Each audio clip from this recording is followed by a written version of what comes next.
Hello, everybody.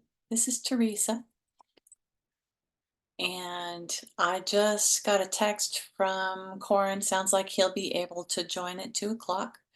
Welcome. This is the Lower Columbia Canoe Club's Safety Series, which is our attempt to get boaters talking about safety issues in a deeper way. And I'm hoping he shows up soon. But in the meantime, I'm going to bring up my slideshow and start flipping through. And if you guys have questions for Corran, go ahead and type them into the chat. I've got Will monitoring the chat, and so he will bring your questions forward. And until he shows up, I'll take short comments, but not long ones. Please keep your comments reasonably short. Here goes the screen share.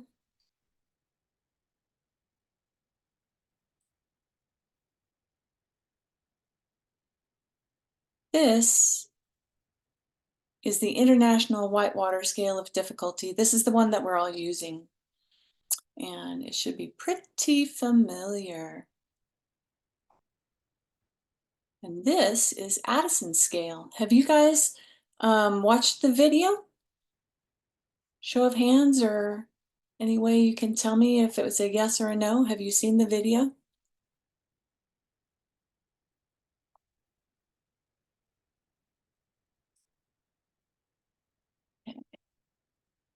Not having any feedback there. I am attempting. Teresa, John Andreoli, I have not seen the video. You have not seen the video. Okay, that's good to know. All right. I'm going to see if I can play it for you. Here we go. Sorry, I'm still a rookie at this in spite of all the time. Let's see. Oh, we've got most folks have seen it. No, about 50-50. Okay, I'm going to play it then. Let's see.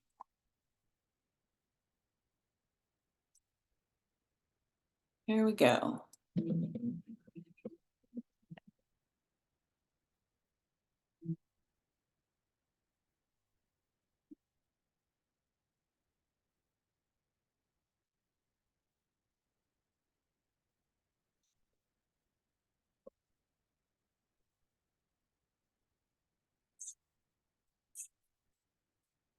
When you're in the creeking or river running, you go to the international grading system 1 to 5.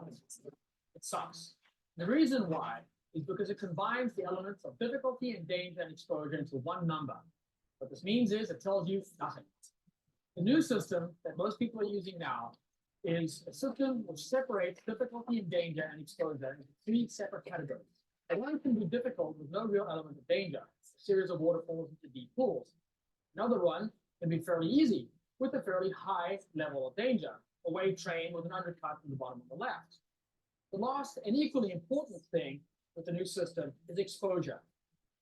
An hour away from help, no big deal. A day or a week away from help, and you have a serious problem. If you break your leg next to a roadside run, and it's an hour to get to a hospital, it's really not a problem. You can go and try what it is that you want to do. You break a toe a week away from help and you have a serious problem. What this new system addresses is the 3 most important factors when looking at a rapid. The difficulty. How much skill is needed to actually run this rapid? Second, the danger. Regardless of how difficult it is, how dangerous is this rapid? If I make a mistake, what is going to happen to me? And the third element is exposure. If I make a mistake, how long is it going to be until I can get real medical help?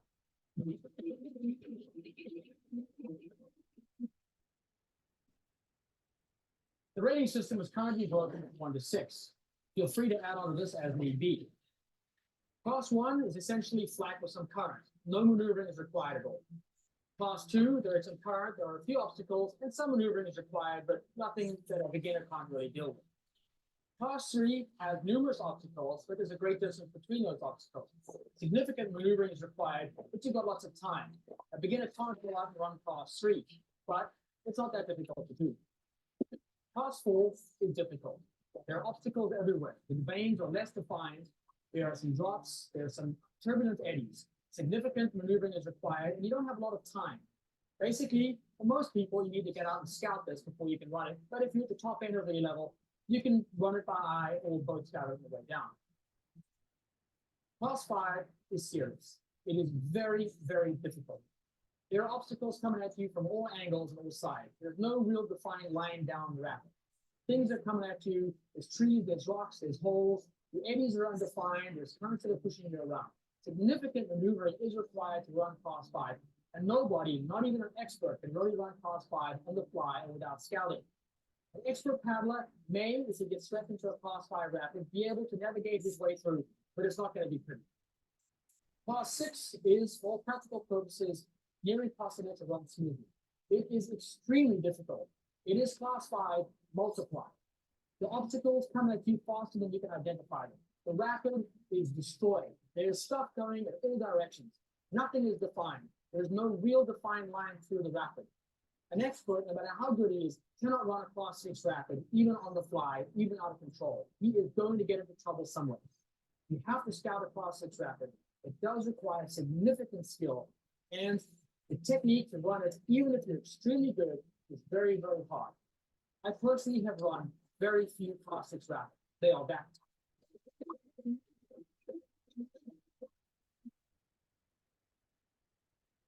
Using the old system as a base from 1 to 6, we can assess what the danger of a rapid is.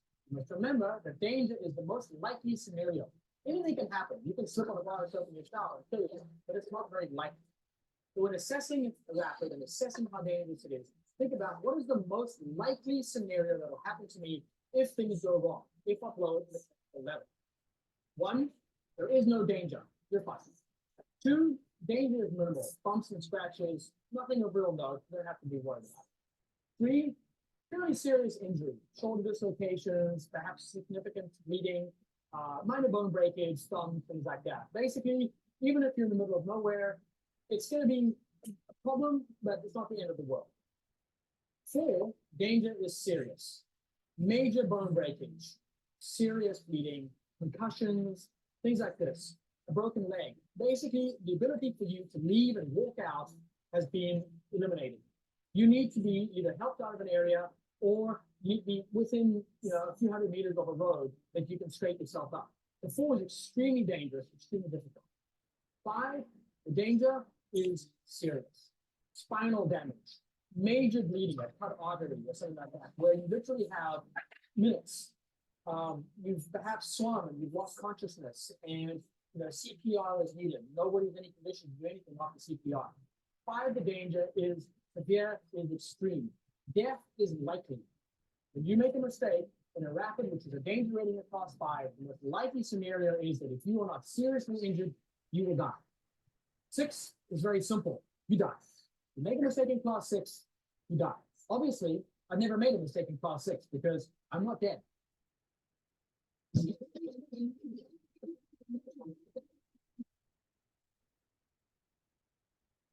The third element in the rating system is exposure. How far away am I from help? It's broken down into 3 numbers, A, B, and C.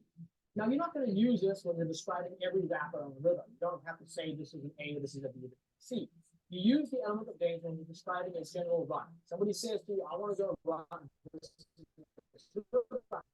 How hard? You say, well, it's a 4-5C. After that, the person has an idea. Once I'm in, I'm committed. A is an hour from help. It's roadside boating. There's a hospital that you trust in a first world country within an hour from whatever place you have to be. B is it's more than an hour, but less than 24 hours. It's going to be a tough walk out of here. When you get out of here, it's going to be a long. You are in serious trouble if it's a D rating. A C rating is more than 24 hours of help, and or when you do get help, it's questionable. For example, if I was in Africa and I broke my femur, I would be extremely worried about going to a hospital then. So you can consider that the danger element is extremely high because if you get injured, you are in serious trouble.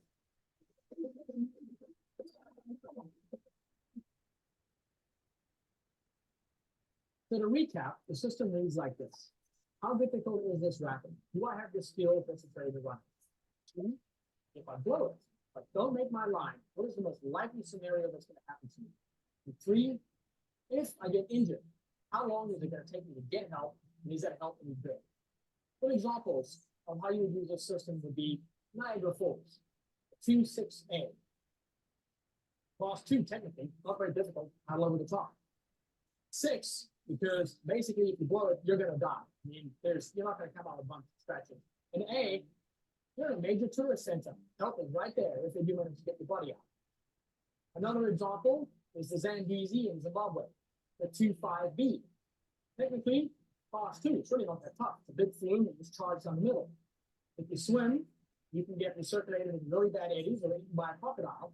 And I give it a B rating because it's more than an hour hike out of the doors to get to the hospital. And if you do get to a hospital, chances are you're not going to want the treatment that they have to offer.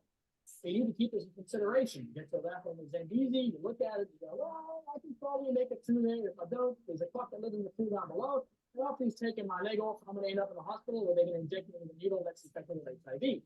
You need to keep this in mind. Another example would be the Gryder River in West Virginia. It's a 4-3B. Technically, actually quite tough.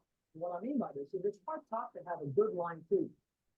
Anybody can float through the rapid and bang their way through. But make the lines, to make it look smooth, make it look good, it takes a lot of skill. It's a class 4. Danger-wise, with the exception of 1 or 2 spots which are very dangerous, it's really not that tough. I'm giving it a 3 rating. Most people are getting injured on the goalie, it's a shoulder dislocation or something like that. Not a big deal. There are a couple of spots where you can die. This is true. But generally speaking, most likely scenario on the goalie, it's class 3. And a B rating, because it's a good hour's hike out of the Gryder River, if it's a problem. And another, hour and a half to a good hospital where they can treat you for serious injury. So here's a good example of a local river, American river, that everybody knows. Another example would be the Green River in North Carolina. The Green, in my opinion, would be a class 4-4A. Really not that tough. Class 4, it's hard, but it's not amazingly difficult. But it has a danger of 4 as well. Remember, a class 4 danger is serious injury is likely. People have broken their backs on the Green. People have broken various bones. We've actually had a couple of shoulder dislocations, lots of things like that. So it is a dangerous run. It's not that difficult, but it is very, very dangerous. And it has an A rating, or possibly a B rating, because it's about 30 minutes hike out of the door, and about like 30 minutes to a hospital in Henderson, in that area. So really not that dangerous as far as the exposure is concerned.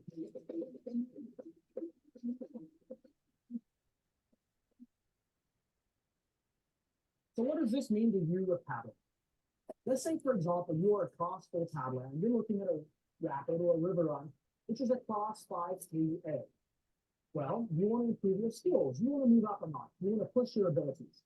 As a class 4 paddler, looking at a class 5-3A, you say to yourself, this rapid or this river run is more difficult than what my skill level currently is. A great place to practice. The danger is fairly low. It's a class 3, so it's really not a big deal. And if something does happen, I'm less than an hour away from help. No big deal. Now, the same paddler is looking at a run, which is a 5-5C. You do not want to be on that run. First of all, technically, it's above your head, which in the previous example was not a problem. But if you make a mistake, if the class 5 consequences, the 5 danger rating is extremely serious. And you're 24 hours or more away from help. So not only are you not convinced that you can actually make the move, but if you blow the move, there's a very high probability that you will die and be seriously injured. And if you manage to survive, you're going to die anyway because you're so far away from help. So what this system does is it says, hey, I'm a progressing paddler. I want to go out there and I want to improve. I want to increase my abilities. I want to run some new runs. But I want to do it in an environment where I'm not going to severely be punished for what I've done wrong with mistakes that I've made. You look at the system and say, I'm a class 3 paddler, getting my class 5. I'm not looking at running a class 5-3A run. Excellent, guys. Let's go. That's how you would use this system for yourself.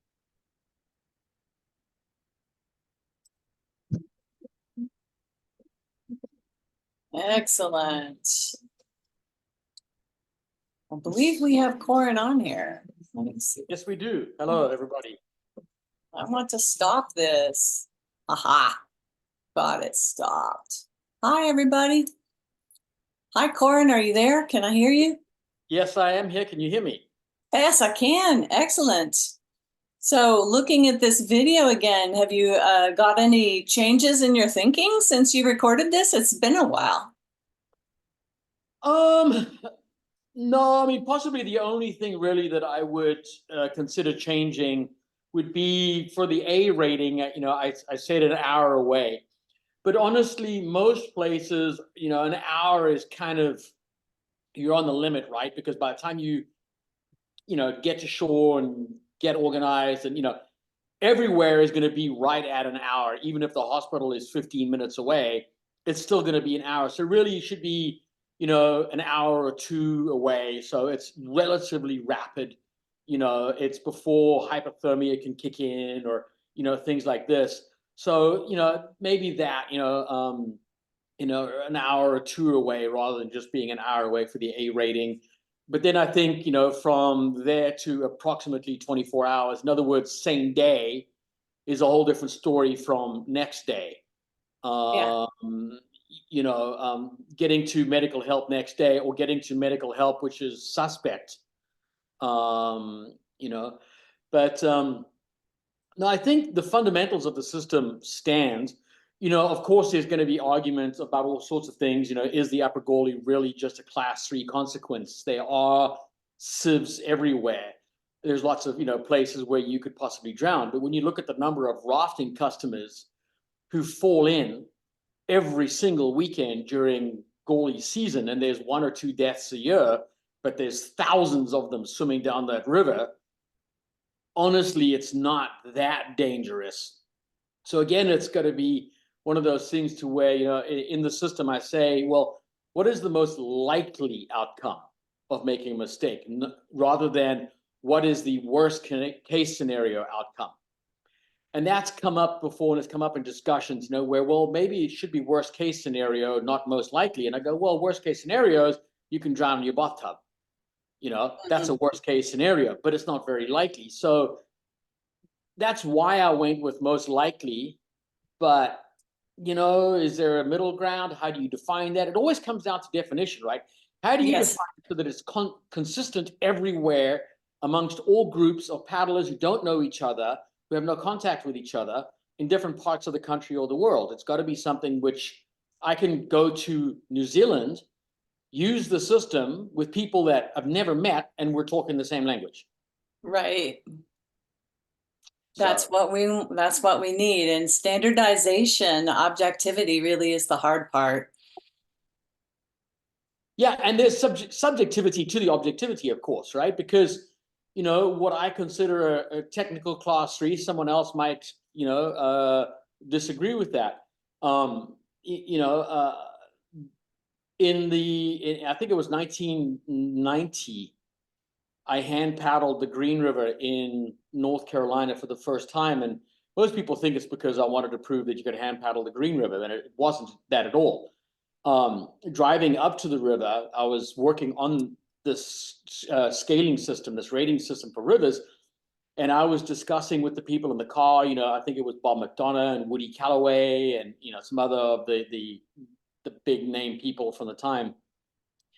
And they were all saying, the green's class 5, the green's class 5. And I'm like, no, it's not. It's not class 5. It's maybe at best class 4. No, it's class 5, it's class 5. And they keep going over all these things that can kill you in the green. So I said to them, okay, well, let me ask you this question. What do you think is the hardest whitewater that you can hand paddle? Like that you can, in control, hand paddle the river, and you're not just like flushing down the middle. You're in control. And everybody was kind of like, maybe class 4. I'm like, fine. And I tied my paddle back on the roof, and I was like, I'll prove to you that this isn't class 5. And I hand paddled the green. And it wasn't to stunt. It wasn't to show people, oh, look at me, I'm so cool, I'm hand paddling the green. No, it was to prove a point. It's not class 5. It's not. It's a class 4 run. But people die because consequences are severe if you make a mistake. Mm-hmm. I actually agree with that. So when was it that you came up with this scale? Was it in the 90s? I started working on it, and it wasn't just me. I mean, so the early to mid 80s, when we were in South Africa, we were pretty detached from the rest of the world, apartheid years and things like that. And I was with, I was a young teenager hanging out with other people, and most of the runs that we were doing were overnights, 2-3 day trips. And so lots of downtime around the campfire. Yeah. And we started talking about the rating systems and what was wrong with them, or why it was unclear. And some of these guys were rock climbers, and you'll have, for example, in rock climbing, 5 designates unassisted climbing, right? So, you've got vertical unassisted climbing, but then you've got, a 7, which is basically you're now hand over foot. You're actually scaling a wall rather than scrambling. So you'd have a 5-7, 5-8, 5-9, and then ABC, And so it was loosely, the idea kind of came from that, where you have a designation of one thing, a designation of another thing, and then a third designation of another thing. And I just went with the ABC for the end, for the exposure, rather than calling it a 162 or a 161 or a 163. Sure. I just figured it would be a little bit less confusing if it was ABC right on the end. So, there were these guys, Jerome Truran, Mark McLeod, Neil Bailey. These are all guys I was paddling with in South Africa in the, in the early 80s, the mid 80s. And it's these conversations just sat with me, and I sort of stewed on them. And then over the years, I would talk to people about them and get feedback. And slowly but surely, it kind of started to come together. And by about 1990, I was pretty sure that I had a good workable system.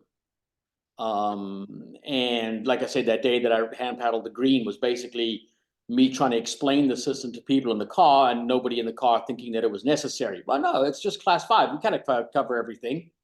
Well, no, you don't, because you're telling people they need class 5 skills to run the green, and you don't need class 5 skills to run the green. You need class 4 skills to run the green. So yeah, around 1990, I pretty much had it figured out, and it hasn't changed much since then. Am I correct in my slide here saying that it's primarily for rating rivers and not for rating rapids so much? Well, it depends. It could be a whole river run, it could be a rapid run. It depends on what you're doing, right? So, if you're talking with a group of people and hey, we're gonna go run such and such a river tomorrow. Who wants to go? And they go, well, how hard is it? And there's one guy in the group who's maybe not as proficient as the others, and you go, well, it's a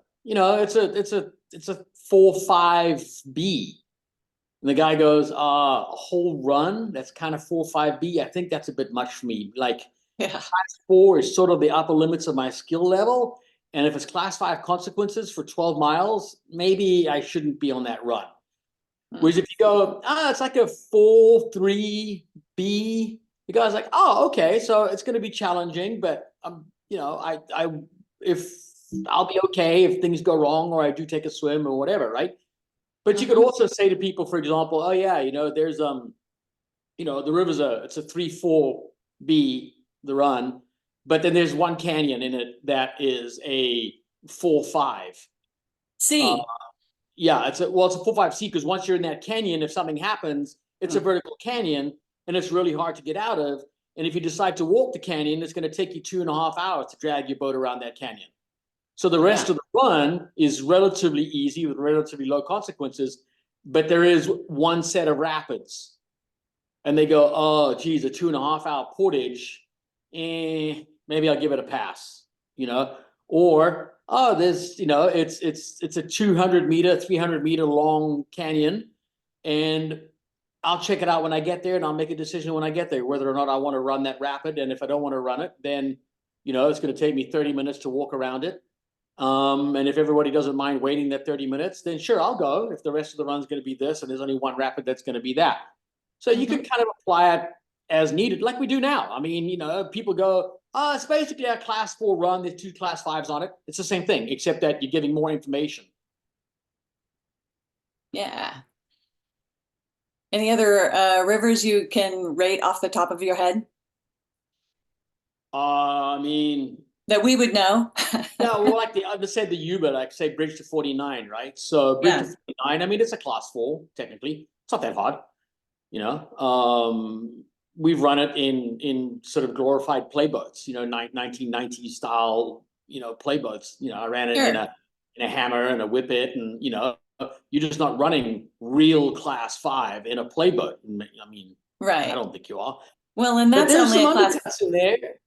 Yeah, You it's know, only a there's class 4 if it's not high. Like if it's high, then it's a whole nother matter. Well, even then, it's not that hard. It's just you're charging down the middle of it. There's not that many moves. You're not having to make lots and lots of really complex moves. Even at high flows, you're going a little bit left and you're going a little bit right, but it's basically about keeping your shit together and not swimming. If you swim at high water Yeah. from Bridge 49, you're in a world of trouble. You really are in a really bad way if you swim. So the consequences are extremely severe, but it's not that hard. You know? Right. So, do you, in order to standardize this rating system, you would need to choose a specific flow? Well, you could also be like, you know, you could say, for example, I mean, I don't know the flows well enough, you know, on the Uber, but let's say we're talking about the Kern, right? So the cascades of the Kern, which is a run I know better. So if you go, yeah, you know, when it's under 700, you know, cubic feet per second, you know, it's a class 4 run. And it's basically a class 4 as far as consequences. Well, there's a few undercuts, but for the most part, it's not that bad. But you're a long way from real, you know, I mean, you're a few hours away, you know, Bakersfield, right? For real medical help, unless they're gonna, Which is a you bit know, of a drive, a hike and a it's a drive. bit of Yeah. a drive, and you know, maybe they can come get you with a helicopter. It depends on where you are, and you know, there's all kinds of things, right? But so you could say, you know, 800 under 800, the Cascades are, it's a 4-4. You know, when you get over 1,000 to 2,000, you know, now there's some serious maneuvering. You're knocking on class 5 as far as the technical difficulty, and you're also knocking on 5 as far as its danger, but possibly 4 still, because it doesn't really get that much more dangerous, you know, unless if you dislocate a shoulder and then you can't swim, you can't get to shore, so you end up swimming for a mile, then you know everything changes, right? But so you know, you can definitely classify rivers according to flows, but generally speaking, I would apply the classification to the most normal flows that people are going to encounter, because everything changes when a river's in unusual flood. You know, it kind of everything goes out the door, right? Right. So a normal flow. Yeah, so you have normal flows. So under 800 on the Cascades is what people would usually run it at. And you have people who run it up to 12, 13, 1400 fairly confidently. And it does step it up a notch, but those are still relatively normal flows for springtime. But once you get to 2,000, 3,000, 4,000, I mean, it's a whole new ball game. And you know, at that point, if you're even going there, at that point you're using a binary system. You're not even using class 1 to class 5. You're binary, go or no go. Right. Yeah. You know, it doesn't really apply to you. This system really benefits people who are intermediates, who are trying to grow their skill set, but they want to do it in a safe way. And they want to have a really good understanding of what they're getting into before they get into it. So before I drive for 3 hours to get to some river that I've got no business being on, what am I getting into? You know, and like I said, if you're a class 3 paddler, and this is mostly a class 3 technical run with a couple of class 4s with class 3 consequences, yeah, you should go, dude, because you know, you're going to be mostly in your comfort zone, but there are going to be some rapids that are going to challenge you. And if things go wrong, you're mostly or most likely going to be just fine. Yeah, man, make the drive. You're with a good crew. The people around you are better than you. They're a solid crew. This is the river for you to go and step it up. This is the one. But if they're like, yeah, it's mostly a class 3 river, but it's, you know, but it's kind of got some class 5 consequences. And then there's a few class 4 rapids with class 5 consequences. Maybe that same paddler shouldn't be going to this river. Yeah, so to restate for the intermediate who's looking to build skills with minimal risk, they want a higher first number, lower second number, and an A if possible. Yeah, an A or an AB. Yeah, exactly. You know, somewhere around there. Yeah. Yeah. So you want a technical difficulty number that's, if you're trying to challenge yourself, right? That's at the top end of what you consider yourself to be. So if you're a class 3 paddler, then it's Yeah. mostly class 3 run with a few class 4s, but the consequences are all still 3s. That's you. That's got your name on it, right? That's how you step up your game. That's how you try a new level, you unlock a new level, right? You know, like video games, right? That's where you go unlock that new level. Yes, unlock, like in a game. Yeah. So what do you think about this phenomenon whereby the ratings continue to sort of creep downward as the boats get better and the paddlers improve? Yeah, well, that's always been a problem, right? Because, you know, when you look at what was considered to be on the very, very limit of what was possible in a kayak in, say, 1980, right? Which the very, very best paddlers in the world would attempt those rivers on a few occasions. Mm-hmm. And now you have first-year paddlers running those same rivers on a regular basis. Yeah. Yeah, we have that happening in our region. You know, but what's happened is those were class 5 in 1980, and we've downgraded them to class 3. Well, if you're separating your difficulty from your danger, okay, fine, because the equipment is so much better and the skill sets are so much better, and beginners have learned so much faster that maybe they have the necessary skill set and they can, with the equipment and skills that we have today, in their first year of paddling, go and paddle stuff which you had to be an expert at, you know, in the 1980s. But if you're lumping it all together in one thing where your difficulty and danger and everything's all lumped together, then it's a real problem, because you really need to be adding onto the top and not compressing them down. So the class 5 from 1980 is still a class 5, but the stuff that people are calling class 5 now would be a class 8, for example, right? How do you deal with that? You know, so if you're still separating your difficulty from danger, then it allows a little bit more for you to compress down the skill sets to allow for the equipment, because the danger remains the same. The river that was dangerous in 1980 is equally dangerous in 2020. It's not less dangerous. It's just easier to do it because the equipment is better. Mm-hmm. So I think it's less critical to leave it open-ended using my system. I think it's still a good idea to leave it open-ended and to allow for, you know, when people run stuff that's just off the scale, for it not to knock everything else down, but just to add it onto the top. Right. People are funny about that, right? They have a difficult time getting their head around calling something a class 6. You go to Europe and class 6 it's a thing, right? It's in Europe. Class 6 is a runnable rapid in Europe. Okay. In the US, where we go, it's a class 6 when you don't run it, and once you run it, it becomes a class 5. What? The rapid got easier? No, it didn't. Yeah. Just because somebody ran it, it's still the same hard rapid. So, you know, I don't know. Yeah. And then there's the craft question, you know, like I'm in a canoe club, the Lower Columbia Canoe Club, and there's a lot of canoeists, and they're like, well, it's rated class 3, but for us it's harder because we fill up with water.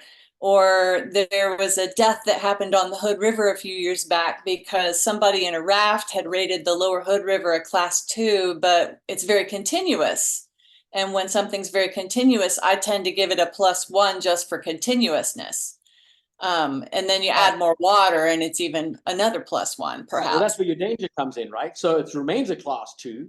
Yeah. But then you would give it a class 3 rating. So it'd be a 2-3 because it's so continuous that if you do swim, it could be a very long swim. Now you do that in winter when the air's cold and when the water's cold, and you know, the fact that it's going to be a long swim, that 3 becomes a 4. Right? So you know, the thing is you're always going to have these changing conditions. You know, something that could be a 2-3A in summer might be a 2-4A in winter. But how do you put that in a guidebook? you know? You don't, because it's changeable. Right. So, so you would have to say in normal conditions, it's a 2-3A. Obviously, if it's 34 degrees outside and the river's unusually high, those are not normal conditions. And then you just need to be an intelligent adult and allow for that.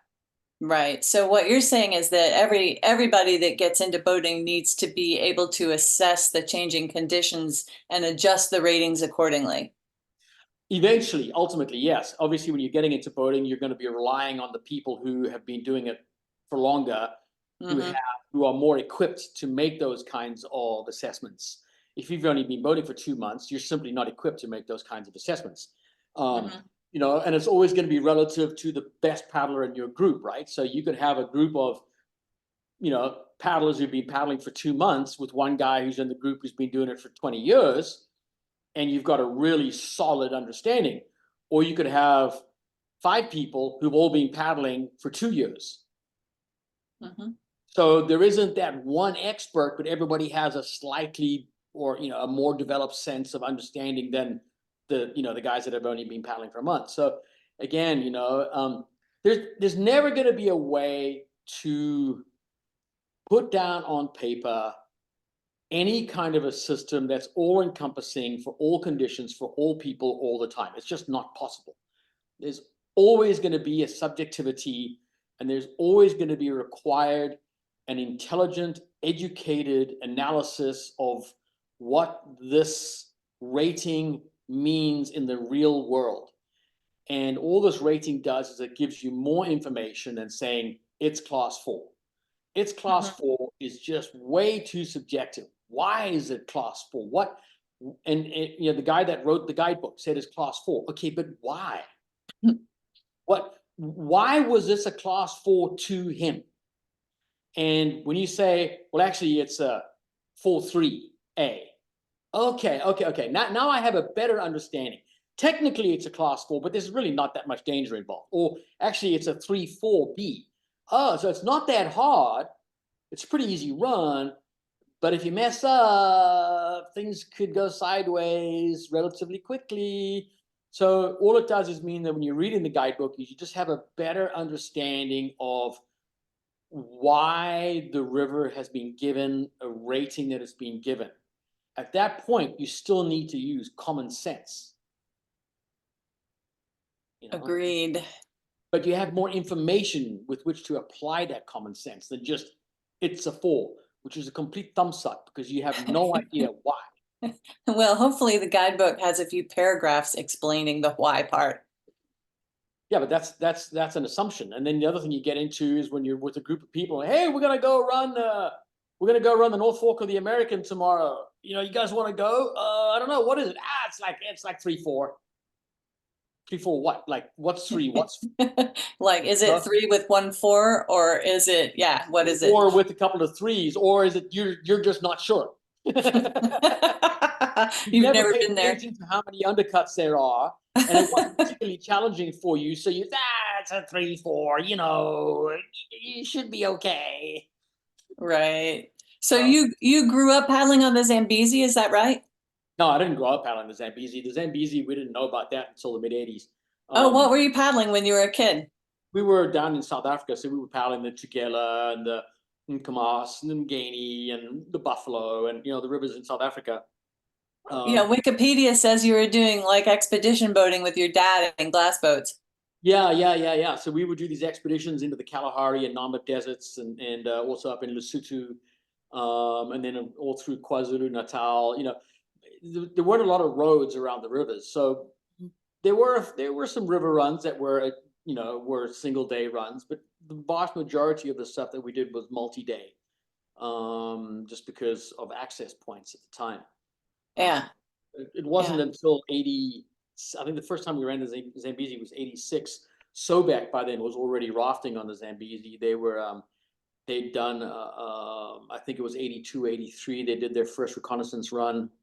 And then by 85, they were doing limited commercial rafting through the gorge and then also down to Lake Kariba, putting in below number 5 on the Zimbabwean side. of the river. So we kind of found out about it through this guy called Fox, not Richard Fox, but another guy, this British paddler Fox did the Zambezi about 6 months before we did it, and we heard about this, that this British crew had come down and run Oh it. my goodness, they beat you to it.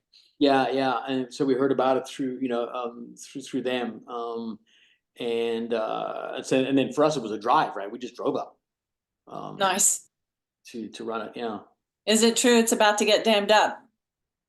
Well, it's been true for 2 decades. Yeah. Yeah, it's a lot of water to harness. That's Africa for you, though. Absolute plans are not absolute. Yeah, yeah.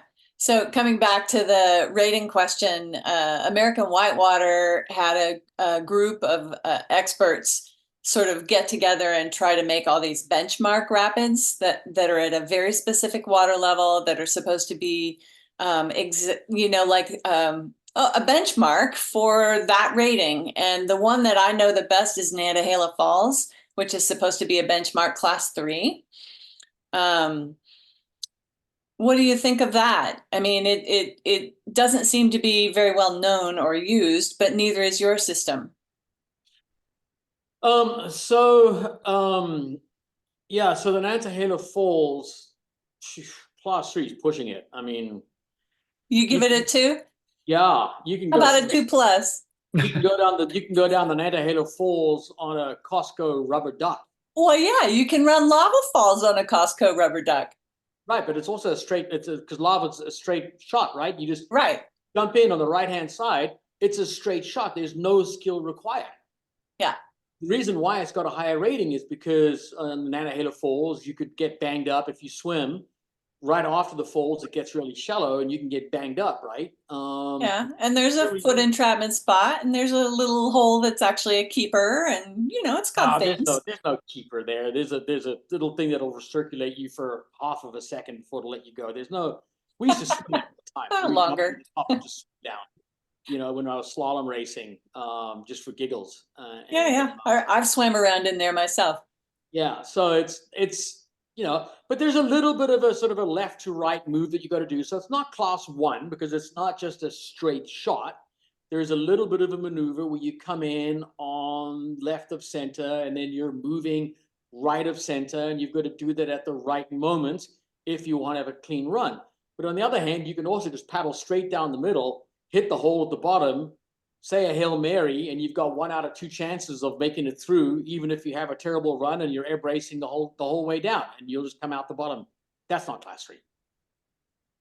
Okay, debatable. I've So certainly used it as my sort of like, is it easier or harder? Okay. It's useful to have some kind of a benchmark. So what would you use as a benchmark for yourself? a benchmark rapid? Oh. Yeah, a rapid at a flow that tells you when something's a 4 or a 5 or a 3. Well, I mean, if you're talking about the Southeast, for example, I think a well-known run is the Ocoee, Grumpy's rapid on the Ocoee, right? So Grumpy's, you've got maneuvering, you come out of the staging eddy, you've then got to make a pretty decent ferry out of that eddy into the middle of the river. You're getting hit by waves sideways. You then got to, the river splits into a number of tongues, and you've got to pick the correct one so that you don't end up in Grumpy's hole itself, which is not going to kill you, but if you go over that thing sideways, it'll stop you, it'll flip you. You might end up swimming if you don't have a good roll. So if you want to avoid the hole, there's a very specific line that's not that easy to hit. You then got to be moving right so that you get away from all the rocks that are on the left-hand side. Back out to the right, you're going through wave trains. Some of those waves are diagonals coming at you from different sides. So you need to have balance. You need to keep your paddle moving. I'd say Grumpy's is a good, solid, technical class 3 rapid. That's a rapid, that's a class 3. It requires multiple maneuvers and balance and forethought in order to have a clean run through the rapid. A 3-3A? Yeah, it's a 3-3A. But because if you do mess it up, nothing's going to happen to you. You might get banged up. I mean, there's an outside chance you could break something, but it's unlikely. There's an outside chance you could get a foot entrapment. But you can drown in Grumpy. It's happened. What? Yeah. So that's what I'm saying. It can happen, but again, you've got to use most likely outcome, not worst case scenario. Because worst case scenario, you can spend all day talking about the worst case scenario that happened. And again, I mean, I used to raft guide on the Ocoee, and I mean, we put hundreds of customers in the water on that rapid, weekend after weekend after weekend. Who were you guiding for? But I mean, all the rafting companies combined. Because we didn't. Oh, there were always people in the water. If you stand on the shore and you watch, there's Yeah. people in that rapid, especially when you go through Grumpy's. There's people falling off the sides of the boats and all kinds of stuff. And then there's people swimming out of their open boats and swimming out of their kayaks, and it's pandemonium. There's just floating boats. That's a good word for it. All the time on that rapid, and all of them come out the bottom fine. You can't use that one guy that had a footing trapment. Every single rapid and every river in the world has the potential for a footing trapment. All of them. In which case, they'd all be class 6 if that's the route you want to take. Sure. So you know, Grumpy's is a good example of a 3-3A. You know, it's technically a class 3. It's danger-wise a class 3, and help's right there. It's super fast to get help. Do you use pluses or minuses ever? No, I don't. I just, you know, I mean, I might be like, no, it's a 3 going on 4, so maybe a 3+, you know, but generally I'll be like, it's a 3, 4. I tend to sort of do that, but Right. you know, What do you think of the Grand Canyon scale? well, that's completely different. It's just, they just took the 1 to 5 scale and made it 1 to 10. I mean, it's the same. Right, except that a 10 is not a 5. I don't know. What is a 10? A 10's a 3 or Like lava or crystal or Hans at low water is a 10 or a 9. yeah, so they're class 3, 4s basically, you know. Yeah. 3, you know. I mean, Yeah. But crystal, that rating system is boat specific. yeah, it's for those giant boats and rafts, which are harder to maneuver, especially if they're not motorized. If they're, you know, if you're rowing or paddling those huge rafts and you're trying to get them, if it gets turned sideways, you know, and you hit crystal, you're flipping that thing, you know. So you know, I get it. I get why they have the system that they have. I think it's silly to have a different system for that one river. It should just be a class 3, 4 river, but I get it, you know. It just seems kind of silly to have one. Well, people find it useful, especially in understanding that some rapids get easier with more water and some rapids get harder. Right, but they don't really allow for that in the system, do they? They do, like the Larry Stevens guide has parentheses with ratings for 4 different water levels, very low, low, medium, and high. And so, for example, Doris Rapid is a 5, 6, 6, 7. Gets harder with water.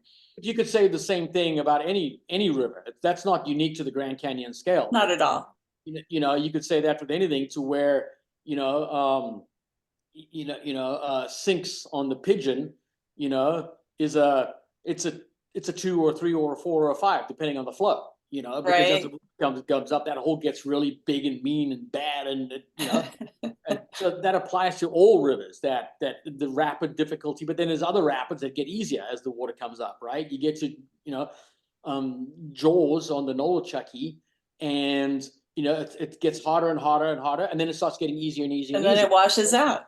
And it washes out, right, as the flows come up. So that's universal. It's just what they've done is they've taken 1 to 5 and they've applied it. They've made it 1 to 10, except that it's 1 to 3. That's 1 to 10. I don't know. Right. They just printed it in a guidebook, so they actually give you a clue about that. I think it's kind of useful. Yeah. So what about volume? You know, like you think of these big water runs where it's a flush down the middle as being very easy. Yeah. And for many paddlers, those big water rivers are not easy. Those big waves flip them over and increase the chance of them swimming, which is the risk factor. So, you know, when we were working on the system, or when I was working on the system, one of the things that I did is I had a C or a V rating before the numbers, and that was which C for creek, V for volume, right? Which to designate the entire river. So this wouldn't be rapid specific. This would be river specific, so that you understand what you're getting into. So if you grow up paddling southeastern creeks, and then some guy say to you, "Hey, you want to go run you know, do you want to go run Canyon Creek in Idaho, and it's, you know, it's at high flows, and you go, man, I don't have a lot of experience running big volume rivers like that. You know, I'm going to be over my head because I grew up paddling rocky creeks. But on the other hand, you take somebody who's grew up paddling Canyon Creek in Idaho, you take them to the southeast, you go, hey, you want to go run Toxaway? And it's all just rocks. They're like, man, I just don't feel No comfortable. way. I just don't. So it's relative to what you know, right? So just Sure. giving the whole river a C or a V rating as a general run. But eventually I did away with it because you reach a point to where more information becomes too much information. And Right. at some point you just got to say what it is. You know, it's like, oh, we're going to go run Toxaway. It's a 500 foot per mile creek. Okay, I know what that is. That's Or vertical. we're going to go run Canyon Creek. You know, it's at 3,500 cubic feet per second. Oh, okay. There's a lot of big, it's big, you know? And then you know, and then you know what kind of a paddler you are, and you know that you struggle with exploding waves that knock you over, or you know that you struggle with drifting into rocks because you're used to having so much room and just doing everything on a low brace, and you get onto Whitewater or Toxaway or one of these things that you can't do that because you're going to end up, you know, folding around a rock somewhere. So, you know, at some point you got to go, oh, it's a steep creek, or yeah, it's a big high volume run. Right. I'm hearing you say that like volume and gradient are two very important variables that you're going to want to find out. And maybe stage, like how much that volume is in that stream bed. Is it high or low? Well, I mean, again, you know, you reach a point where there has to be a discussion. You can't just be a bunch of numbers. It's got to be a discussion. So, Yeah. you know, it's like, hey, we're going to go run the green. Okay, cool. Yeah, it's at 500%. Maybe I don't need to be running the green. You know, it's a creek and it's at 500%. You know, like that's a lot of water going down something that's 500 foot a mile, you know? Yeah. Well, so I hey, have we're a going to go run question. the green tomorrow and it's at 80%. Yeah. Oh, that's a nice level for me to have my first try on something that's steep. Mm-hmm. Yeah, because you can Same just river. stand up. Same river, because, you know, 80% on the green, it's run so often and it's so well known. Every rock and crook and cranny and everything is so well known that if you want to have a first experience on a steep creek, that's your creek more than any other creek in the Southeast. That's the one, right? Yeah. But not at 500%. Yeah. Yeah, no, not at all. So I looked up yesterday, the flow on the Zambezi is 507 CMS. What's that? Is that low? Cubic meters per second. Yeah. So, well, it's basically times 30, basically. Not Well, quite. I got the calculation. It's 17,000 CFS or almost 18,000 CFS. But I mean, like for paddlers, do you think of that as low, high, medium? I actually don't know. I don't know what the Zambezi flows are. I just know that in the spring it's high and in the fall it's low. And depending on Right. what kind Yeah. of experience you want. So if you go there in the spring, it's big and it's pumpy and it's chargy and you're getting slapped around. You just need to have a good pair of lungs on you and a great roll. A good pair of lungs and like good oxygenation. Yes. Yeah, because you're going to spend a lot of time upside down and you don't want to be bailing out of your boat just because you're getting swirlograms, because it does get hard to roll. Swirlogram. I love it. What's know? a swirlogram, please? A swirlogram is you're upside down and you know that your right hand side is downstream. So by the time you get set up, now it's upstream. So then you switch sides, and by the time you switch sides, now that's downstream. Well, that's upstream. And then the boat's vertical and swirling around and on the tail, and then it's flapped and you try to set up to roll. Now it's vertical on the nose because it's just whirlpools and holes and eddies, and it's literally a swirlogram, you know. And Okay, I get it. and it takes you 40 seconds to roll. Uh-huh. And you're not in any danger. You're not getting beaten. You're not getting a beat down. It's just, it just takes forever to get set up to roll, and you can't bail out of your boat because it's a ball ache. Whereas if you go in low water in the spring, and like I said, I don't actually know what the flows are, but if you go in low water in the spring, it's more technical. The holes are more defined. There's less sort of volume-induced explosiveness. It's all feature-induced. So the holes are being created by rocks, the jump hydraulics. Right.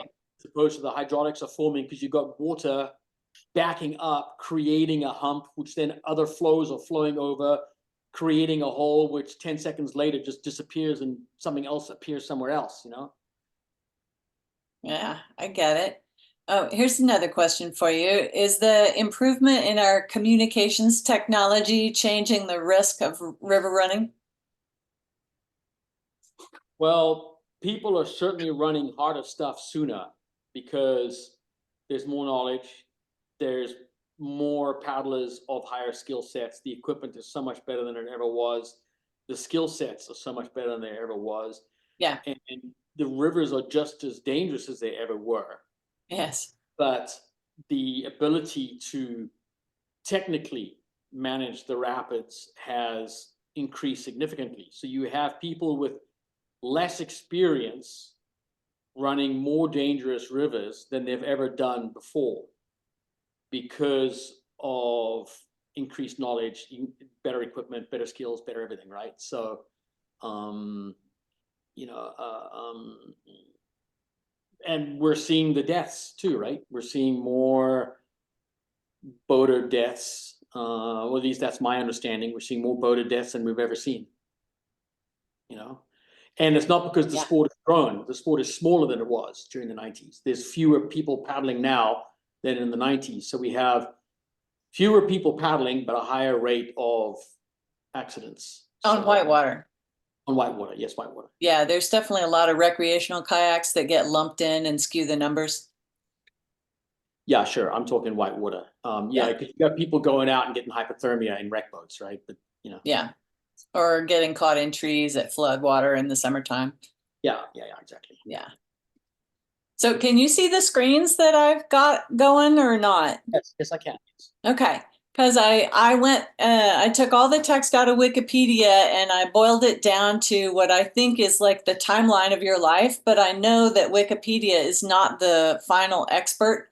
Bottom line is that having read through everything that they say in there, you have started a lot of companies, designed a lot of boats.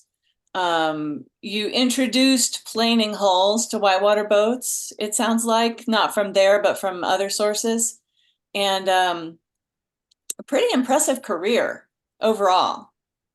Yeah, well, it's been a fun voyage for sure. The planing hull thing is it's contentious because at what point is somebody responsible for having brought something in, right? So Sure. You can go back to the 1960s, Merv Lawson, for example, paddling planing hull boats in the ocean, in his surf kayaks. And rumor has it that at some point he had one of his surf kayaks on a river, right? So that technically would be the first introduction of a planing hull kayak. Sure. On a river, right? But at the same time, he hang on a second. At the same time, he didn't try to make this popular. He didn't try and improve the design to be better suited for rivers. There was no follow through. So I'm generally credited with having started the planing hull boats on rivers because I was the person who did the work to make a river specific boat. And then made the point of trying to get this into the marketplace and trying to make it mainstream and get it accepted. And Spike Gladwin was right behind me, right? I basically just beat him to it. He was sort of working on this stuff at the same time that I was. I was just faster and more efficient at it. What was that first boat that you reached a broad market with? The planing hull. The Fury.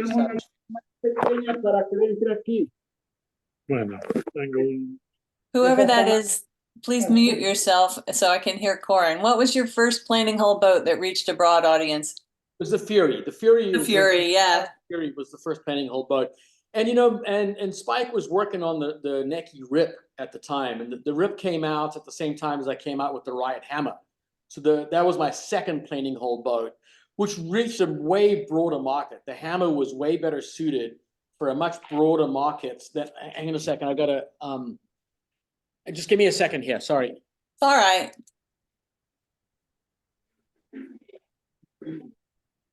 Oh, I have so many questions. So I see there's 18 things in the chat. Will, do you have any questions from the chat that you can bring forward? Several. Okay, well, I think Corran might not hear them, but let's hear the questions so we can all be cogitating. Okay, sorry, so I'm back, So the Okay. Hideki Rip and the Riot Hammer both came out at the same time, and those reached a far broader base than the Fury did. But the Fury was a plastic, mass-produced, planing hole boat, and it was most people's first exposure to, to planing holes. Right. Corran, are you willing to take some questions from the audience? Oh yeah, sure. Yeah. Okay. Will's been collecting them from the chat, and Will, go ahead. So from Stephen Murrow, he asks, for me, the weakest part of the current rating system is the variety within Class 5. There's more variety within the designation of Class 5 than Class 1 to 4. Easy Class 5 and hard Class 5 are worlds apart. Yeah. Yeah, sure. But that's a function of two things. That's a function of trying to combine danger with difficulty. Yep. So some Class 5s are technically difficult, other Class 5s are danger difficult. It's also a function of the fact that basically Class 1 through Class 4 haven't really moved that much from the 1980s or early 1990s. Yeah. And then you get to what was considered a Class 5 rapid in 1990. And now there's a whole bunch of stuff that people are running today, which would never, ever have been considered back then. And that's also Class 5. And so as you keep running harder and harder and harder and harder stuff, it all just gets lumped into Class 5. I mean, let's face it, the 1 to 5 system is just flawed from ground up. Everything about it is flawed, from combining difficulty with danger, which are just not the same thing. And also the fact that it's closed off, meaning that as equipment allows for the running of harder rapids and as skills allow for running harder rapids, you just have these things which would have been considered Class 6, Class 7, Class 8 30 years ago, all just being designated as Class 5. So Class 5 is this catch-all. If you don't know what it is, you got no business being there. That's basically what Class 5 means. Yeah. How do we fix it? How could we make a rating system that would reflect the expansion in our abilities? My system does that. That's exactly what it does. Well, how so? I mean, like you're only going up to 6 anyway. No, mine's open-ended. Yours is open-ended. Have you rated something a 7? Yeah, it's open-ended. Yeah, so you can. So not on danger. Danger is closed. Danger 6, you're dead. You're dead. You're not more dead, less dead. Dead is dead. Yeah. Dead is dead, right? So, but technically, yeah. So the technical aspect is open-ended. So when I did this in the 1990s, 1 to 6, what people are running now would be, some of that stuff you see in Dane Jackson and these other guys running would be a 7 or an 8. Yeah. You just keep adding it on, and then you don't have this problem with there being a wider range of rapids in the 5 designation than from 1 to 4 combined. Right. Because you just tack it on to the top end. As people, when somebody goes and runs something that was considered unrunnable 2 years ago, well, that's a 6 or that's a 7. And then in 2 years' time, somebody else runs something which was considered unrunnable to the people running Class 7s. That's an 8. Mm-hmm. Yeah. And they did it at rock climbing, right? I mean, the hardest rock climb when I was rock climbing, the hardest one in the world, Was it 12? 12s, right? There were 5 12s, and I remember. And now there's 14s. Exactly. So I remember the first 13, the first 513. I remember that, and we've been like, whoa, because they just keep adding on to the top end. Yeah, it's true. And they broke it down into A, B, C, D as well. Exactly. Yeah. Yeah. So did you have anything to do with the design of the Corsica S, or was it just somebody modifying your Corsica? No, that was my boat. You did the S as well? Yeah.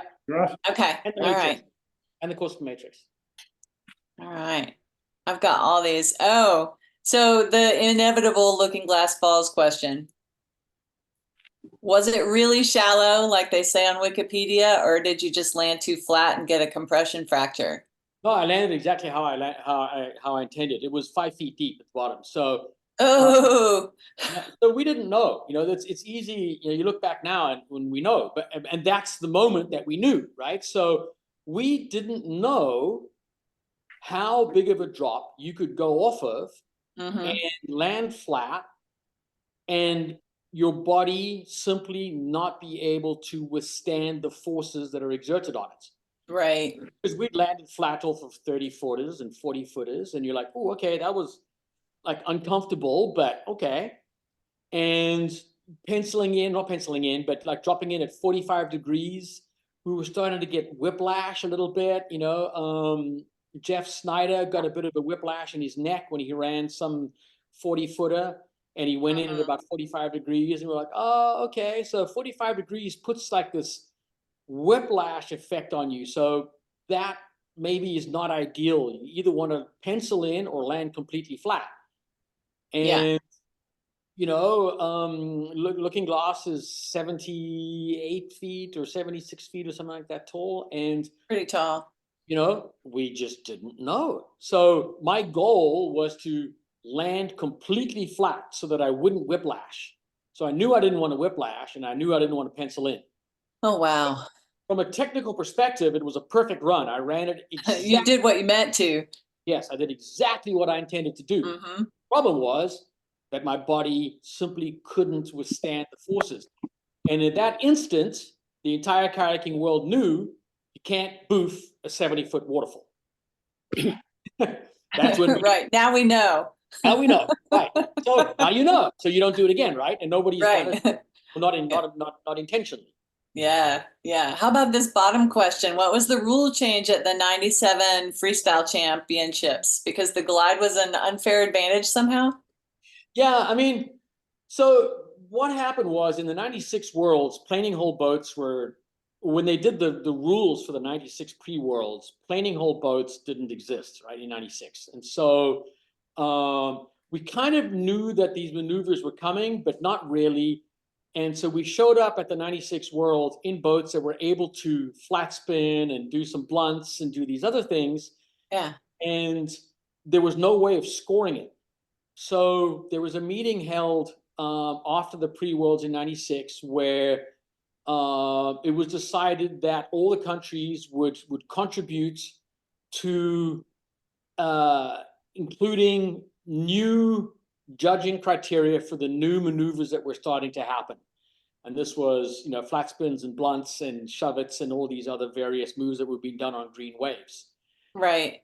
They were tasked, all the countries were tasked of getting this to the organizing committee, which was Mark Gryder, who was organizing the event in Canada.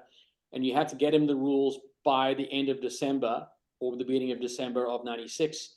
And then by the end of January, the rules were going to be confirmed and set in stone. And then those were going to be the rules for the September 97 event. So that you had 7 months or 6 months or whatever it was to train to the new rules. So in January, he sent out the new rules to everybody of what was going to be scored. And the problem was, don't forget, this is the beginning of internet and email communication, right? Okay. And most of the people, most of the representatives from most of the countries never checked their email a single time between the 96 meeting and the 2 weeks before the 97 Worlds when we all showed up. And they were all like, hey, what are these rules? What is this stuff? Where did this come from? And we're like, we pull out the notes from the 96 meeting. This is the note. These are the notes, the minutes from this is what we talked about. Yeah. Only 3 countries contributed to the rules. Too bad if your country representative didn't contribute, go take it up with them. But everybody had the same rules and the same timeline. And the fact that you didn't contribute is just too bad for you. These are the rules, and this is what we're going to be competing under. And of course, as you can imagine, you've got 3/4 of the field who've been training to 96 judging criteria in 96 equipment. And a small percentage of people who've been training to 97 rules and 97 equipment, and they thought it was an unfair advantage. And yes, you had the vertigo and you had the rip, Yeah. There were some planning hole boats in the market, but most people hadn't been training those things. And so 2 days before the Worlds, they held an emergency meeting and decided that it was simply unfair because it was just going to be a romp. Like the riot, there were basically 6 of us in glides at the Worlds, and we were just so far ahead of everybody according to what the rules were that it was going to be places 1 through 6 all going to riot. It was just a question of in which order, and that's not fair. Wow. And so, and you can understand where they're coming from, right? But at the same time, hey man, you had the rules the same time we did. It's not our fault. Nobody read them. Yeah, it's not. And so the day, 2 days before they changed the rules. And then the problem for us was that we had a boat that wasn't particularly good at paddling the 96 style. And we hadn't trained any of those kinds of maneuvers for a year. So that immediately eliminated us from the entire event altogether because we had the wrong equipment and the wrong skill set. So it's kind of for everybody. Yeah, that's too bad. So this image here is when you when I became aware of you as a person. I was like, okay, who did this? And that was the goal. That was right. You did it. Yeah, it was successful marketing, even though I didn't think very much of you. Yeah, I'm sure. As a woman. No, I totally get it. And the fact that it was a woman was the majority shareholder of the company, and it was her idea, and she's the one in the image. Yeah. Didn't seem to matter to anybody because I was kind of the name behind the company, right? It was my name behind the company, but we were talking like, hey, look, this is our marketing budget. We're a startup company. We need to let the entire world know we're here and we have $2,000 to do it. How do we do it? And she was like, let's just shock everybody. It absolutely shocks everybody, and everybody is talking about it. And like I said, it worked. And she's in the photo. Yeah. But that for some reason that what I feel is an important detail fell on deaf ears. Nobody's interested in hearing that. Well, we're learning it now. Hey, Will, are there more questions from the audience? I forgot about the audience. Yeah, there are just a few. So go, let's hear it. One topic that I'm especially interested in is, was this rating system ever considered by like ACA or anybody else? And why wasn't it adopted? And Lee Belknap suggested that it was attempted, but the distribution failed. Yeah, so, there was a period, for example, in Scandinavia in the early 2000s where the system was adopted and was being used. But because it wasn't picked up anywhere else, anybody coming into Scandinavia, they were talking different languages. So you'd have people in Norway going, oh yeah, this is a 4-5C. And people would be like, it's a what? And so it sort of fell out of use. And basically, you never really had the ACA or anybody else really get behind this and go, this is what we're going to do. This is the system we're going to promote this in the journals, and we're going to promote this in the publications, and let's do a bunch of articles on this thing. And so essentially, almost everybody you talk to goes, yeah, man, that makes sense. But, me as an individual, I simply didn't have the means to make this something that's used broadly. It really does require something like the ICF and the ACA to get behind it, and they never did. Yeah. Okay. I don't think the ACA even acknowledged its existence. Wow. Well, I too think it makes a lot of sense. Surprised that others didn't think that was an important enough determining factor. Everybody I talk to, they go, man, that makes sense. But then it never moves forward from that. Yeah. Well, we'll be using it. And somebody pointed this out to me, and this is a valid point. He goes, the part of the problem might be that me as a person, that I am polarizing, and having my name on it means that you're either going to support it or you will never support it. And if it was a different name, if it was called something else, that it might have been adopted. And it's a fair point. Yeah. Got any ideas for an alternate name? I used to, and I can't remember what they were. I did at one point, you know, and I always said it. I always said, look, I just called it the Addison scale because I came up with it, but it doesn't have to be called that. Call it anything you like. I was Yeah, we interested in could people call it doing the 3-part scale. Yeah, you can whatever. You can call it the trial. It doesn't matter. There's 1,000 names you could call it, and to me, what it was called wasn't important. I wanted to see it being adopted. Right. You know, what it was called was just not important. Mm-hmm. More questions from Will? Well, Luke Spencer asks, states and asks, he says, my opinion is that the current rating system of 1 to 4 offers a great baseline for all levels of kayakers.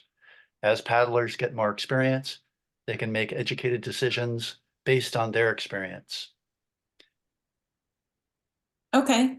And for the Yes. record, Luke is our local Soul Waterman kayak dealer at Clackamas River Outfitters. Yeah. So absolutely valid point. So here's the thing: is my system really, while experts can use it, experts don't need it. Experts are able to determine for themselves through years of experience what a river or a run or a rapid is going to be. They don't need assistance. If you say to me, we're going to go run this river or that river somewhere, and even if I've never heard of the river, and you go, yeah, we're going to go run some river in, you know, in central China, you know, I know immediately this is going to be a massive volume, really inaccessible, super sketchy run. I don't need a rating system to understand what I'm getting myself into. You know, it's going to be binary. I'm going or I'm not going. It's really binary because there's so many small details that I, as an experienced paddler, and other paddlers like me, are going to be able to self-assess without cues. Really, where my scaling system really comes in and really benefits people is the 1 to 4 crowd. That benefits from it. The people who, you know, who I said before, it's like, hey, you know, I run the Wenatchee all the time, and you know, it's a class 3, 4 run, and some guys are like, hey, you want to go and run, you know, you want to go run Little White Salmon? It's sort of medium low flows, and well, you know, what is it like? It's a class 4 run. The guy's like, oh, well, I run the Wenatchee. That's class 4. Yeah, let's Oh go. no. Oh Oh no. man, it is not the same thing at all. You know, so yes, you can have a 10-minute conversation explaining to the person why it's not the same thing at all. And that's even better than any numbered system, right? A 10-minute conversation. Agreed. Before having that 10-minute conversation, if you go, the Wenatchee is a, you know, it's a 3-3A, and the Little White Salmon is a 3-4. You know, so it's somewhere between a 3 and a 4. Technically, it's mostly 3, but there's definitely some 4s in there. So I'm talking about like medium low flows, right? This is a day where you're trying to encourage this guy to go, right? So medium to low flows. But it's definitely got 4, 5 consequences, and it's a solid B. Yeah, the Wenatchee guy does not need to be going there, and you don't have to have a 10-minute conversation about it because we set it in 3 digits. Mhm. Right. Well, off the rating system, with another question or two, Luke asks, what would you rate Palouse Falls, and what's your favorite kayak design ever made? Good questions. Well, Palouse Falls, I suppose, I don't know what the entrance is like. I think it's I don't think it's particularly hard. I think it's like a class 3 entrance, but I don't know personally, but from what talking to the couple of people who've run it, it sounds like you just paddle towards the lip and then just tuck. So it's a class 2, maybe a class 3 if the top is difficult, but it's a class 5 danger, right? Because Yeah, if your boat flattens out and you land flat, you're then dead. you're going to be paralyzed, and Yeah. you smash your spine into 1,000 pieces. So running it takes class 2 skills. Not dying is class 5 skills. It's a 2-5. I don't know how far it is from help, so it's a 2-5 A or B, I'm assuming. But so Yeah, the Wenatchee guy. Hey, I'm running class 3s. Palouse is a class 2. Yeah, but so is Niagara. You know, Niagara is also a class 2. You can hand paddle a rubber duck off the edge. Yeah, you could. You, you I know, mean, most I think there's skills beyond what any class 2 boater has in actually doing it properly, in keeping your boat rotating at the correct rate. And yeah. well, like on something like Palouse, for example, not really. Niagara, I would say maybe, but like on Palouse, when you watch the video of the guys, they literally just float up to the lip, slightly sideways, and as they get to the lip, they just do a backstroke on the nose, and they just straighten the boat out and they fall over the top. Yeah. I mean, and that's it. It's literally class 2 skills that a class 2 boater that started paddling last week can understand. If they practice on a drop that's 2 feet high, floating into it at 45 degrees, and right as they start to go over the drop, they just do a backstroke and straighten the boat out. You can teach that skill to someone who's never kayaked in their life in a week's time. Interesting. And so Palouse is a 2.5, I don't know, B? I don't know how far it is from help. I have no idea. I have no idea. And the favorite boat question, I want to hear this. Oh, that's a loaded question because like I know.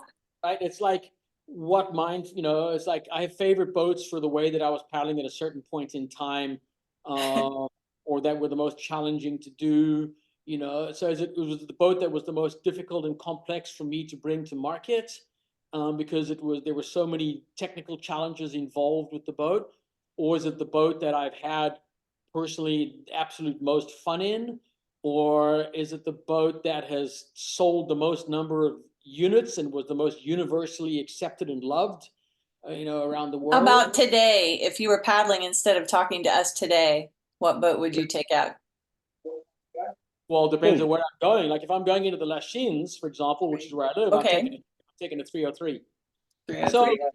So there's one for you. So the 303 is one of my best ones because with all the other boats that I've designed, I will design the boat, I'll work on it for a year or whatever it is, and then I finish the design, it goes off to the mold maker, and generally about the time that it's going into production, I've already been paddling that boat for a year, and I'm already working on the next boat. So right when the boat comes out is when I'm no longer paddling that boat. I've already moved on.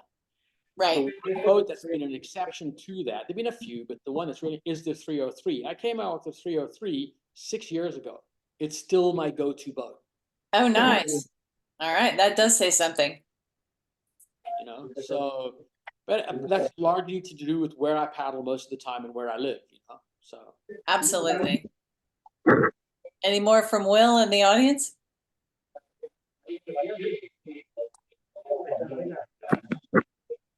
Yeah. I was surfing around online looking for articles with anything to say about you. And I found this, which is basically just a list of boats with some stats on each one. Very useful and findable at that URL that's in the top right corner. There's your logo, which I like. Yeah, it's changed. That was we changed that logo at the end of the summer. The hand. Oh, it's not the same anymore? No, the hand now is a more powerful, more striking, bolder hand. I mean, the logo basically looks the same. You'd have to see them side by side to realize that they're not the same. When you see I'm gonna go look. side, you go, oh, well, that's changed. But if you don't see them by side, you wouldn't register that it's different. Right. And then here's just some of the boats you've got up for sale on your website. Looks like a great selection.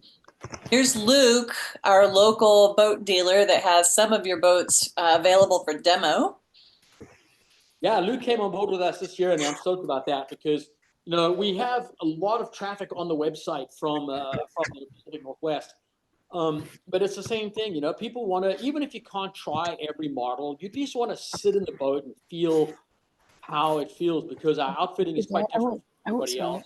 And so, you know, it's difficult. Like if you've owned a dagger before, you'd be happy to order a new dagger that you've never sat in or seen.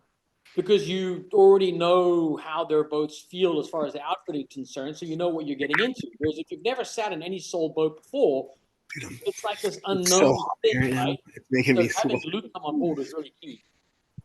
Hey, Luke, you need to be muted. No, not muted, muted. Sorry about that. It's really hot in here because we got our fire going because it's been so cold lately. Oh my I God, yeah. did put up a list of boats we have for demo and potentially for sale. So Excellent. check them out. Right on, we will. Thanks, Corran. Yeah, man. Yeah, let's see. Anything else? So Will, you have some more questions there? Or? Will, we can't hear you. Oh, sorry, I was muted.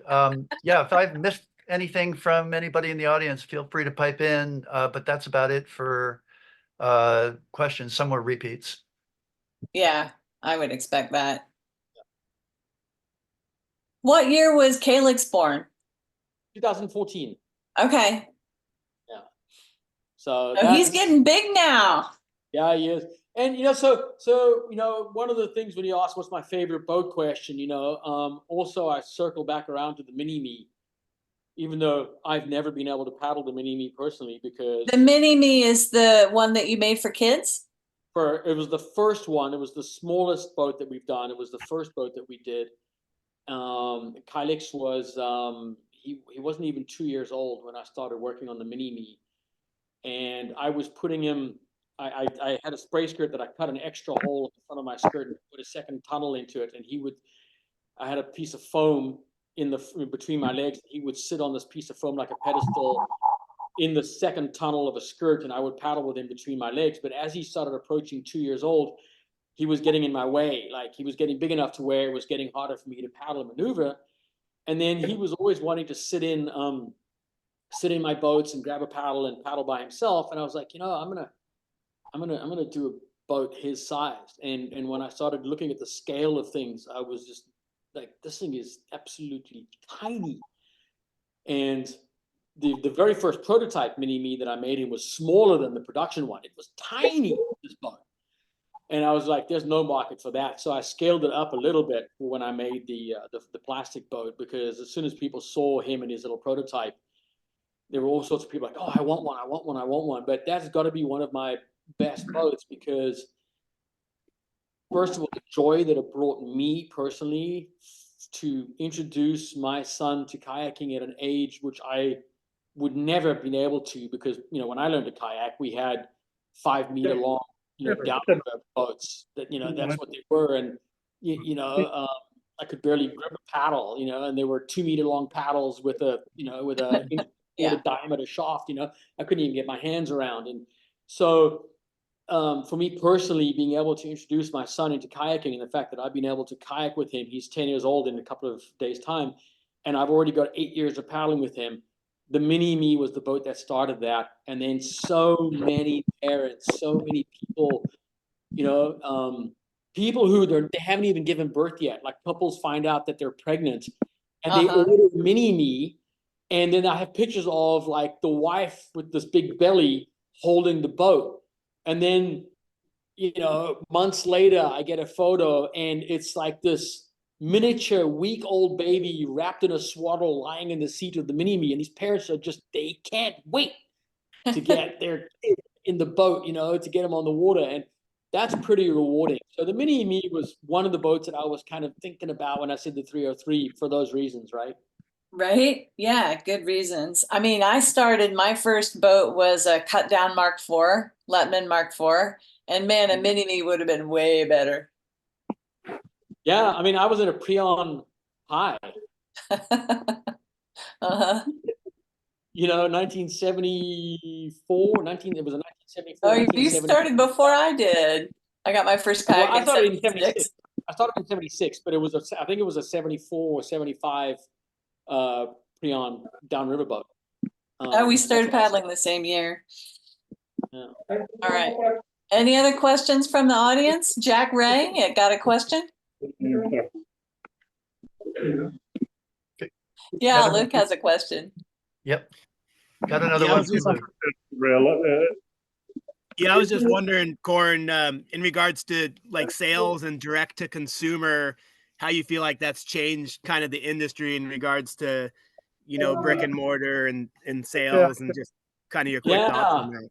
You know, it's complex because on one hand, you want to support brick and mortar because they're disappearing, but on the other hand, because they're disappearing, you have to go direct, right? So when you look at, for example, I think it was the last time I saw this stat, I think it was around 1994, 1995. There were over 800 whitewater dealers in the USA. Wow. There are now under 100 whitewater dealers in the entirety of North America. Ooh, that's So you bad. have these massive distances between whitewater dealerships where people are going to, if they want to go to a dealer, are going to have to drive 4-5 hours to get to their closest dealer. And so, so that's part of the problem that you run into. The next part of the problem that you run into is that there are fewer paddlers than they've ever been. Well, not ever been, but there's fewer paddlers than they've been in 20 years. And I mean, it's better now than it was 2010, 2008, after the crash. But, it's improved drastically since then, but way, way less than we had in 2007. I mean, it's a quarter or a third of the number of paddlers, active whitewater paddlers now than they were. And so you have fewer dealers, you have more brands, you have fewer people buying the more brands at fewer dealers. The dealers themselves are making less margin than they've ever made. Back in the 90s, dealers were making 40-point margins. Now you're lucky if dealers are making 30 points. If you're lucky, more likely less than that, because the manufacturing costs have tripled, but the wholesale price of the boats has not. The retail price of the boats has not. The shipping costs have tripled. Nobody's making any money. And it's just really hard for dealers to justify holding a lot of inventory and holding more than 2 or 3 brands in the store. In the 90s, there'd be 3 dealerships in the same town, all with 5 brands. Now, there's going to be 2 dealers in the whole state holding 3 brands, and they're not even going to have all the models in all the colors. And so you've basically ended up with an environment where manufacturers, unfortunately, have to go direct to consumer. And it's this tightrope, and it's this difficult line that you're walking where you want to support the local dealers because the few that are there are really trying to make a go of it. And they're really trying to offer services which you cannot do direct to consumer. There's all kinds of reasons and benefits that you get by going to a brick and mortar store where they can help you outfit the boat correctly. I mean, let's just face it, turnkey outfitting is not turnkey. It'll get you on the river, but it's never the same as outfitting the boat correctly for yourself. And the dealers are the people who have the knowledge and the capacity to help you do that. And they're also going to be the people that can sit with you and walk you through the various options of designs and help you figure out what's going to be the best boat for you, not the boat that you think is the best boat because your buddy Paul says it's a great boat. So you're trying to support them, but at the same time, you got people like, man, I'm not driving 3 hours to go to a dealer. I'm just going to buy it direct from the manufacturer. And so it's this really difficult tightrope that you're walking. I would love to go back to 1995. Honestly, that was perfect, but it's just never going to happen. And people are so accustomed to online shopping, as well now. It's just a thing where, I mean, I do most of my shopping online. I don't want to get in my car and go to the store. I won't do that for. I can just search it online, find what I want, and buy it there, and I'll have it tomorrow. So I'm also that customer, right? For everything else in my world, I'm that same person that's buying boats and paddling gear online, and it's tough. Guys like Clackamas are if you're within a 2-3 hour drive, I encourage you, don't buy it from me, buy it from him. Buy it from them because we need those guys. When they're gone, we're going to be sorry. Yeah, we do need them. We're going to be really sorry as an industry. When those brick and mortar stores are gone, man, it is not going to be good. Any other questions from the peanut gallery? You can unmute yourself and say thanks. And Corran, thank you so much for talking to us, the Lower Columbia Canoe Club, and all of our friends. We appreciate you keeping the conversation going about difficulty and danger and the distinction between the two. And I'm sure this will facilitate a lot more conversations about your rating system in the future. Yeah, I hope so. You know, and like I said, call it whatever you want. I don't care. I just want to see it getting used. Well, speaking yeah, of which- using it's the main thing. Yeah, and speaking of which, I have to go get my son from school. So All this right. is perfect timing. Excellent. Thanks a Really bunch. great having you on. Thanks a bunch, Corran. Thanks, Teresa. And don't only support the retailers, but support the local clubs because it's a hand-in-hand thing. So we'll see you That's guys on right. the Yeah, river. yeah, absolutely. Yeah, the clubs is along hand in hand because the clubs are the people who are bringing more and more people into the sport and making the sport accessible and exposing it to to your average person who goes, huh, whitewater kayaks, I'd like to try that. How do I start? Well, you start with clubs. So absolutely, the two go hand in hand. So Yeah. All right. I just excellent. switched. All right, everybody. Well, thanks for the time together, and Teresa, thank you for the initiative, and You bet. this will get people interested. Oh yeah, we're interested. Have a great day. I sure will. You guys too. All right. Bye. Bye-bye.